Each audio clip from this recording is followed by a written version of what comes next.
zoning and advisory planning commission, of which I'm a member of the zoning decisions, logging, the amount of deforestation occurring at any given time, all those kind of decisions.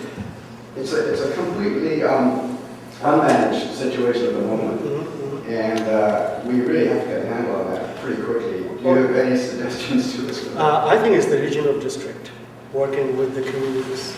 Well, the regional district are aware of the problems, and they're very sensitive to the problems. But I went to Development Services one day about a year ago, and I said I would like, and I actually made a suggestion at the ABC, I'd like to see every application that comes up for rezoning to indicate whether or not this property is within the Shawnigan Lake watershed.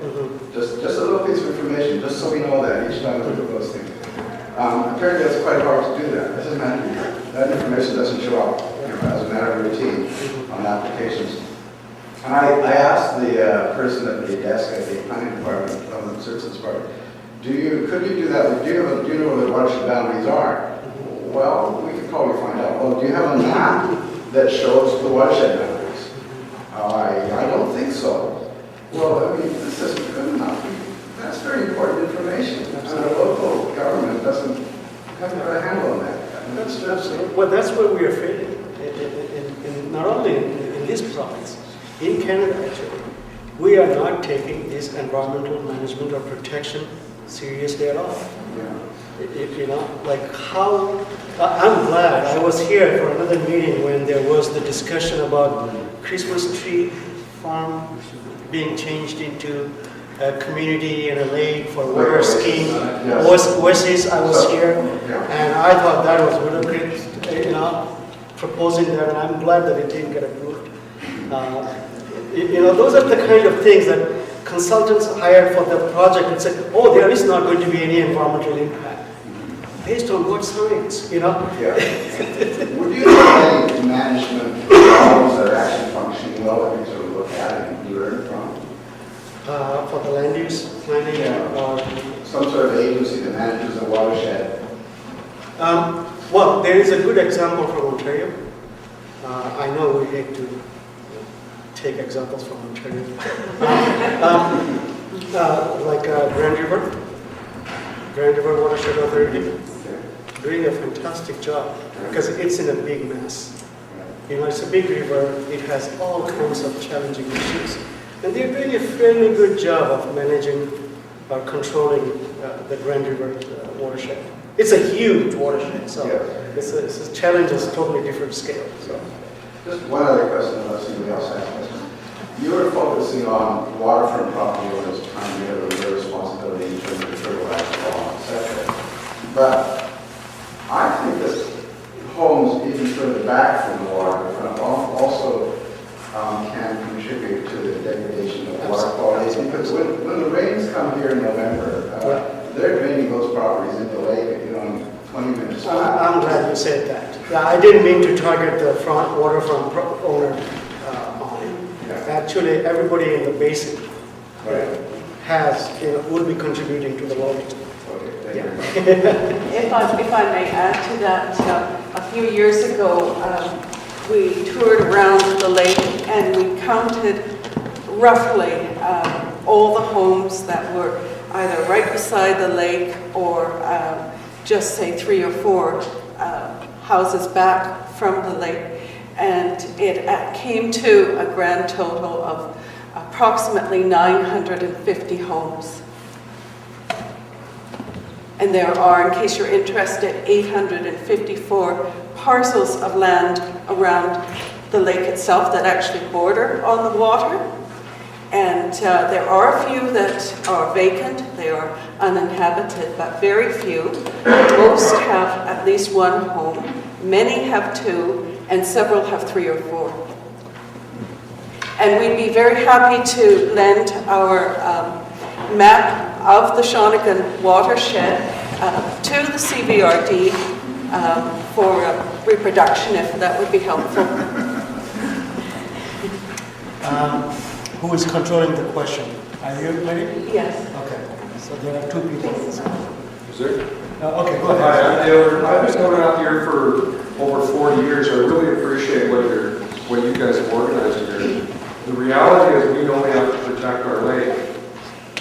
I remember years ago there was a test, and they tested every single lot, and there was a map that came out and showed the sewers of the whole area. I'd like to know where that map is, because it showed the amount, and there's people's places that I know are in this room, their sewer is actually below the water level.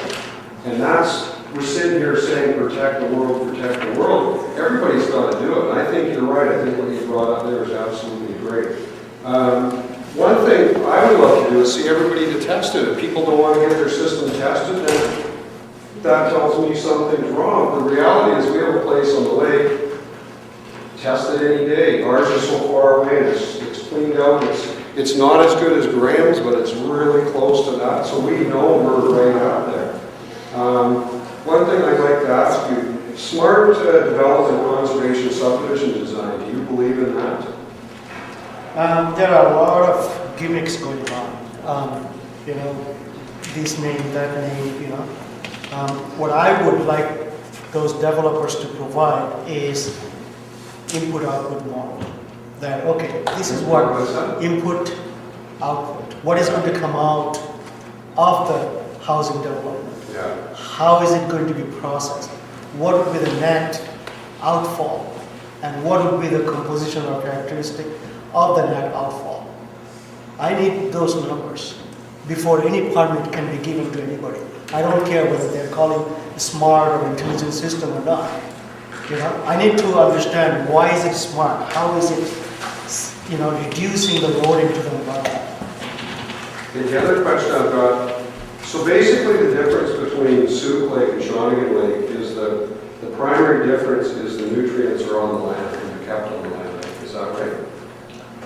In Sioux? Sioux Lake, the nutrients stay on the land versus Shawnigan are basically. There is no additional nutrients. You see what's happening is, like say there are 10,000 people, okay? The nutrients being imported from South America through our food. That nutrient from Mexico and California is being defecated into our system. Exactly. That's what is happening. So Sioux Lake does not have that. So it doesn't have an import of nutrients from South America or California.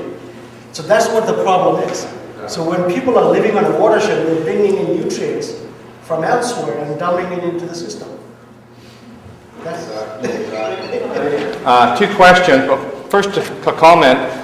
The number one recommendation of the Walkerton Inquiry was to protect your sources of drinking water, and you start by looking at the whole watershed, and you come up with a plan for it. And if you haven't read the book, it's a really good book. The first question, about 16 years ago, I read that book called Polluting for Pleasure, and you've probably read it. And he mentions about the pollution that's put in to the lakes, all water, by our boats.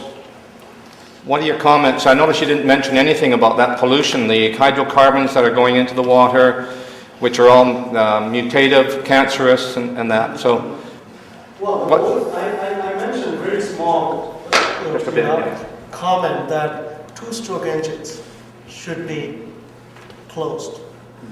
They should not be allowed in a water body or any water body, actually.